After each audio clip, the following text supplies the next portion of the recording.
সময় এমনই একটা জিনিস না, যতই চেষ্টা করি না কেন ছেলেবেলার সময়টা ফেরানো আর যাবেই না।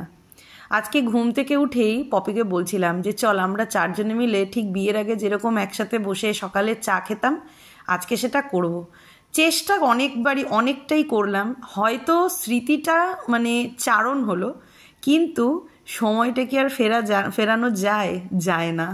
আর এই যে ভদ্রলোক উঠে গেছে, ভদ্রলোক উঠেই ওর মাম্মামের কোল জুড়ে বসে গেছে। লালটুস, কি খাচ্ছ তুমি? কি খাচ্ছ বলো, কি খাচ্ছ? হ্যাঁ, বিস্কুট। গুড মর্নিং বলো সবাইকে, গুড মর্নিং বলো। হ্যাঁ, গুড মর্নিং বলো জোরে করে, জোরে জোরে বলো। রাধে রাধে, জোরে জোরে বলো। বলো good morning, Radhe Radhe. Hey everyone, good morning, welcome back to my channel. তো লালটুসকে নিয়ে বোন বসে আছে, কারণ ও প্রচণ্ড কান্নাকাটি করছে। আর আজকে সকালের ব্রেকফাস্টে হচ্ছে ম্যাগি। তো আমরা সবাই আজকে বেরিয়ে যাবো, আমি অ্যাটলিস্ট বেরিয়ে যাবো 11:30টার মধ্যে বেরিয়ে যাবো। তো এখন ঘুরতে 8:30 মতন বাজে। আজকে যেহেতু সব নিরামিষ হচ্ছে আর লালটুস কিছুই খেতে চাইছে না, তো শুধু একই কথা, চাউমিন খাবো চাউমিন খাবো। তো ওই জন্য নিরামিষ চাউমিন কালকে খাওয়ানো হয়েছিল রাতের বেলাতে, আর এখন ম্যাগি করে দিচ্ছি, ম্যাগিটা খাবে। আজকে সকালেই বসে আমরা আলোচনা করছিলাম যে যখন মানুষের বিপদ হয় না, শত্রুর দিক থেকে বিপদ হয়। এমন একটা পরিস্থিতি, এই সময়ে এই রোগটা হতে হলো, বাচ্চাদেরকে এই রোগটা মেনটেন করাটা, এই রোগ হলে পারে মেনটেন করাটা প্রচণ্ড চাপের। এক তো একটা ঘরের মধ্যে বাচ্চাটাকে আটকে রাখা যায় না, দ্বিতীয়ত পপির শ্বশুর এতটাই অসুস্থ যে মাঝে মাঝে পপিকে দেখতে হয়। আর আয়া রাখা সত্ত্বেও মেসোমশাই পপির হাতেই খাবার খান, 3 টাইমের খাবার পপিকেই খাইয়ে দিতে হয়। তো ওই জন্যই না বোনের ক্ষেত্রে একটু চাপ হয়ে গেছে, কিন্তু 7টা দিন মানতেই হবে, কিছু করার নেই। আর এই সমস্ত রোগ হলে পারে আপনারা জানেন কতটা পরিমাণে পরিষ্কার আর সাবধানতা অবলম্বন করতে হয়। তো আমরা তো চেষ্টা করছি যতটুকু করার। আর হ্যাঁ, এটা আমি জানি ম্যাগিটা আনহেলদি, কিন্তু সকাল থেকে কিচ্ছু খাচ্ছে না, এক কথা বলে যাচ্ছে আমাকে একটু চাউমিন করে দাও, আমাকে একটু চাউমিন করে দাও, আমি চাউমিন খাবো। তো কালকে রাতের বেলাতে কিছুই খাচ্ছে না দেখে নিরামিষভাবে আমি একটুখানি চাউমিন করে দিয়েছিলাম, একটু খেয়েছে। কিন্তু সকাল থেকে দুধ, ওটস করা হয়েছিল, বাবার জন্য ওটস করা হলো, ওর শ্বশুরের জন্য একটু দুধ আর বিস্কিট করা হয়েছিল। তো সবই মোটামুটি ট্রাই করা হয়েছে, তো ওই ছেলে কিছুই খাবে না।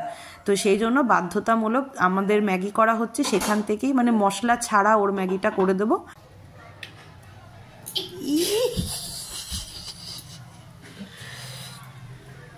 কি খাচ্ছ, কি খাচ্ছ? হ্যাঁ, আমার দিকে তাকা, চোখে উঠেছে ম্যাগি। ম্যাগি একদম ভেতরে সাদা জায়গা, কিছু করিস না, ওঠাই ভালো। উঠে বেরোলে শরীরটা ভালো ভালো। বুঝলি বাপালি, ভালো খেতে, ভালো। তুমি ভালো আছো? এই যে গরম নেই তো। লালটুস, তুমি ভালো আছো? ভালো আছো? বুঝলি বাবা, ইলে বাবালি বাবালি, এগুলো খাওয়ার মাছটা একেবারে এই পড়ে যাবে, আধা যাক তারপরে টানতে পারবে।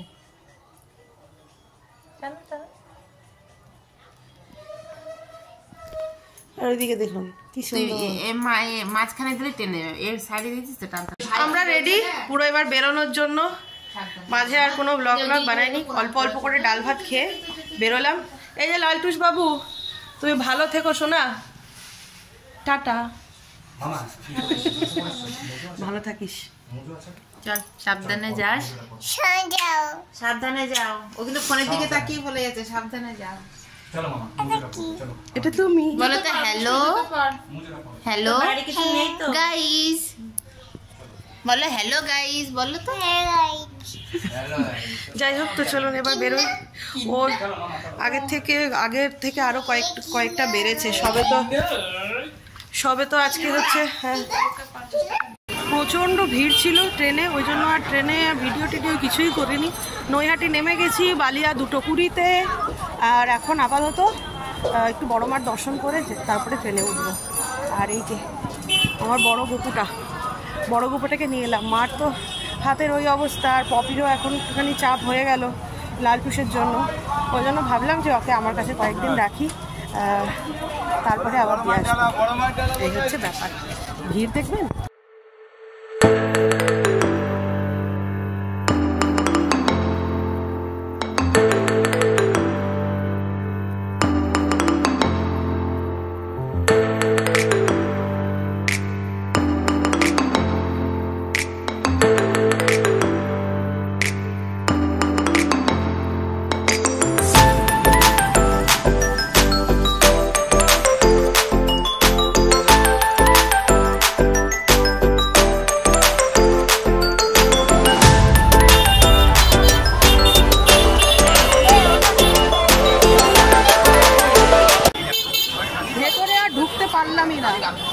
কারণ প্রচণ্ড ভিড়, আর আমাদের 2:20-তে বালিয়া, এখন অলরেডি 1:45 বাজে। ওই বাইরে থেকেই জাস্ট প্রণাম করে এলাম। নেক্সটবার যখন আসবো তখন মা যদি টানে অবশ্যই সামনাসামনি দেখা করবো, প্রণাম করবো, মায়ের সাথে কথা বলবো, সব হবে। প্রচুর লোক প্রতিদিন প্রচুর লোক আসে পুজো দিতে। তার উপরে কালকে মেবি অমাবস্যা মনে হয়, ওই জন্য আজকে আরও ভিড় বেশি। দাদা সকালে ট্রেনে এলে না তাহলে হয়তো ভেতরে ঢোকা যেত, বলো? আমরা এই দিক ওদিক হ্যাঁ শনিবার মঙ্গলবার তো পা রাখার জায়গা থাকে। যাই হোক, মন্দিরটুকু দেখে গেলাম। আশা করি সামনের বছর সামনাসামনি দেখা হবে, কথা হবে সামনের যখন আসবো। হ্যাঁ, বোনের বাড়িতে ভাত খেয়েছিলাম একদম অল্প, মানে ওই এক কামড় করে খেয়েই বেরিয়ে আসতে হয়েছিল। এখন হালকা খিদে পাচ্ছে, আর গরম গরম ডালের বড়া ভাজছে, তাই নিয়ে নিলাম। এই যে গপু বাবুরা সব বসে আছে ফ্রেশ করে একদম। ওকে, তো বাড়িতে এসে গেছি, আর গপুদেরকে বসিয়ে ফ্রেশ করিয়ে বসিয়ে একটু নকুলদানার জল বাতাসা দিলাম আর কি, ওরা রেস্ট নিক, আর আমিও একটু চা খাই। ট্রেনে আজকে বিভৎস ভিড় ছিল, মানে বালিয়া এত ভিড় হয় সিরিয়াস বলছি, এই ভলিউম কম কর। প্রচণ্ড ভিড় ছিল, মানে যে পকোড়াগুলো আমরা নিয়েছিলাম ট্রেনে বসে টাইম পাস করবো আর খাবো, সেই পকোড়াগুলো খাওয়ানোর সময় পেল মানে জায়গায় পাইনি। অ্যাডজাস্টমেন্ট মানে একজন উঠছে, একজন বসছে, আবার সে উঠছে, আবার অন্যজন বসছে, এই রকম করে এসছি। যাই হোক, ফাইনালি 5টার মধ্যে ঘর ঢুকে গেছি। চা আর পকোড়ি, আর এই যে মিস্টার দাস। বলো, তোমার বউ রিটার্ন চলে এসছে, তোমার কেমন লাগছে? দুঃখ হচ্ছে। হ্যাঁ জানি তো। আরে যে দাদা আজকে বলছে এই সমস্ত ট্রেন রে মনা আমাদের দ্বারা নয়। দাদা কেমন লেগেছে বলো ভিড় ঠেলে? এই চল। বোনের বাড়ি থেকে যখন বেরিয়েছিলাম না, এক রাশ মনে দুঃখ ছিল যে লালটুসটারও হলো, ওদিকে সৌরভেরও শুনছি হয়েছে, মানে এত খারাপ লাগছে। আর তার উপরে মেসোমশাইয়ের শরীরটা এখনও অবধি মানে খুব একটা ভালো বলবো না, যেটা দেখে এলাম যদি এরকম কন্ডিশনই থাকে তাহলে আস্তে আস্তে ভালো, মানে রিকভারিটা খুবই আস্তে আস্তে হচ্ছে, যেহেতু খুব বাজে কন্ডিশন হয়েছিল। তারপর যখন বড় মার কাছে সমস্তটা কিছু জানালাম, একটুখানি মন থেকে শান্তি পেলাম। মনের কোথাও না কোথাও যেন মনে হলো যে হ্যাঁ, মাকে সব বলেছি তো, মা সব ভালোই করবে। এইটাই হচ্ছে জীবন মানেই কিন্তু কখনো হাসি, কখনো কান্না, কখনো সুখ, কখনো দুঃখ, এটাই হয়। এই আমাদের মনে এক রাশ দুঃখ নিয়ে বোনের বাড়ি থেকে বেরোলাম। যখনই বড় মার কাছে সমস্তটা কিছু জানালাম তখন মনটা একটু হালকা হলো। তারপর যখন নিজের বাড়িতে এলাম, দাদা, আমি, মিস্টার দাস, অলি রানী বসে একটুখানি কথাবার্তা বললাম, তখন মনটা আরও হালকা হলো। এটার মানে কি জানেন? লোকজন। আমরা মনে করি যে এখনকার দিনে যত ছোট পরিবার হব, যত নিজেরা থাকব, তত আমরা আনন্দে থাকব, কিন্তু ভুল। লোকজনের সাথে যত মিশব, যত লোকজনের দুঃখ জানবো, শেয়ার করব, তত নিজেরা ভালো থাকব। যাক, অনেক জ্ঞান দিলাম। এরপর রাতে রান্না করতে হবে তো।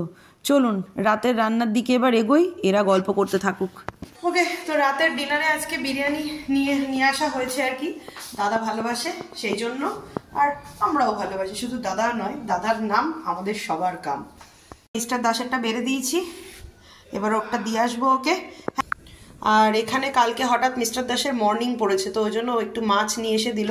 কারণ আচ্ছা, তো কালকে সকালবেলা মিস্টার দাসের মর্নিং পড়েছে, আর দাদা হুল ধরে বেরিয়ে যাবে। আর সেই জন্য আমি সকালবেলা না এত কিছু করে, যেহেতু এতদিন বাড়ি ছিলাম না, 2 দিন মতন, তো ঘরে প্রচুর কাজ আছে, সেই সমস্ত কাজ সেরে বাজার করে রান্নাবান্না করতে করতে অনেকটাই দেরি হয়ে যাবে। তো ওই জন্যই মিস্টার দাস মাছটা এনে দিয়ে গেল। তো এই হচ্ছে ব্যাপার। আর তো চলুন এখন খাওয়া দাওয়া করবো, করে শুয়ে পড়বো, কারণ প্রচণ্ড টায়ার্ড লাগছে। কারণ ট্রেনে এত ভিড় ছিল, এক্সেস ভিড় ছিল আজকে, প্রচুর ভিড় ছিল। মানে পুরো নৈহাটি থেকে অন্ডাল অবধি দাঁড়িয়েই চলে এলাম। হ্যাঁ, তো এতটাই ভিড়, আর বুঝতেই পারছেন, শুধু জাস্ট একটুখানি মানে লোকের পায়ে পড়েই হোক অলিকে একটুখানি জায়গা করানো হয়েছিল। তাছাড়া আমি দাদা সব দাঁড়িয়েই এসেছিলাম, মানে নৈহাটি থেকে একদম অন্ডাল অবধি। তো পায়ের অবস্থা খুবই খারাপ, এখন খেয়ে দিয়ে কোনো রকমে শুতে পারলে বাঁচি। তো চলুন আজকের জন্য ভিডিওটা এই অবধিই রাখছি, দেখা হবে কালকের একটা ব্লগে। তো ততক্ষণের জন্য সবাই সুস্থ থাকবেন, ভালো থাকবেন, সবাইকে ভালো রাখবেন। দেখা হচ্ছে কালকের ব্লগে। আজকের জন্য গুড নাইট, টাটা। বিরিয়ানি কি খাচ্ছে?